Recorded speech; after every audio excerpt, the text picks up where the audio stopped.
Don't go. I looked at her in surprise and found her eyes open, her gaze locked on mine.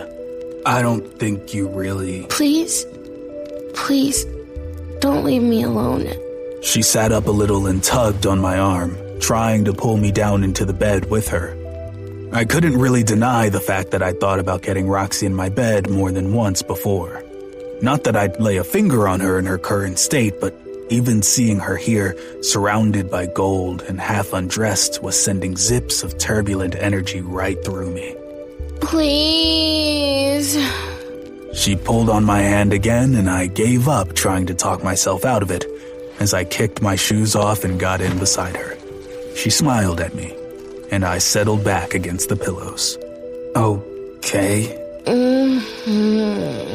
She rolled against me, pressing her nearly naked body flush to mine. I could feel myself getting hard from just that small amount of contact. I tried to pry her away from me, but she wriggled closer, pressing her full breasts against me and giving me a clear view of them, trying to break free from the confines of her bra. Roxy, I can't sleep next to you while you're dressed like that. She blinked up at me in confusion for a moment before pushing herself upright and looking down at her undressed state. Oh, sorry. Suddenly, she pulled off the unbuttoned shirt and threw it to the floor. Better? You need to be putting more on, not taking things off. She huffed like I was the one who was being ridiculous. Give me your shirt then. I don't think it will help if I start taking off my clothes too. You're so bossy.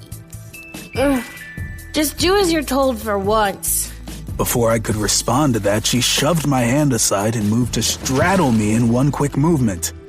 I was so surprised that for a moment I couldn't even react as she yanked on my shirt and pulled it over my head.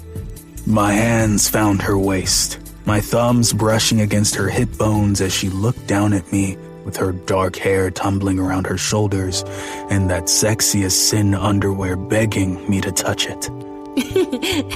She waved the shirt at me triumphantly, doing a little victory dance, which meant she was grinding right against my hard-on and sending my body haywire.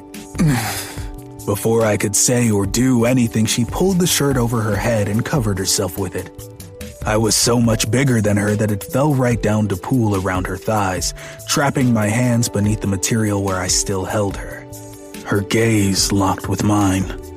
It was like none of the shit that had passed between us had ever happened, and we were just us, alone, in my bed. Do you want to know a secret? What? Tell me. She leaned a little closer, and her long hair tickled my skin. I think I'm gonna puke. She leapt off of me so quickly that the bed bounced beneath me as she darted to the bathroom. My dick was straining so hard against my fly that I thought it might actually burst, and I had to rearrange myself before I could follow her. By the time I was able to readjust my rock-hard dick and get to her in the bathroom, she'd already emptied her stomach contents into the toilet and had stumbled towards the sink where she washed her mouth out. She proceeded to steal my toothbrush like a animal, and I leaned against the door frame as I watched her, trying not to look at her shapely ass too much as she leaned forward over the sink. But I was clearly failing at that. What? I should have been pissed at her for intruding on my space like this, but somehow I didn't mind at all. When she'd finished, she sauntered back towards me, pushing a hand into her hair as she fought to walk in a straight line. She failed. I caught her as she almost face-planted into the tiles and hooked her into my arms before returning her to the bed again. She tugged me down too, and I was past the point of protesting.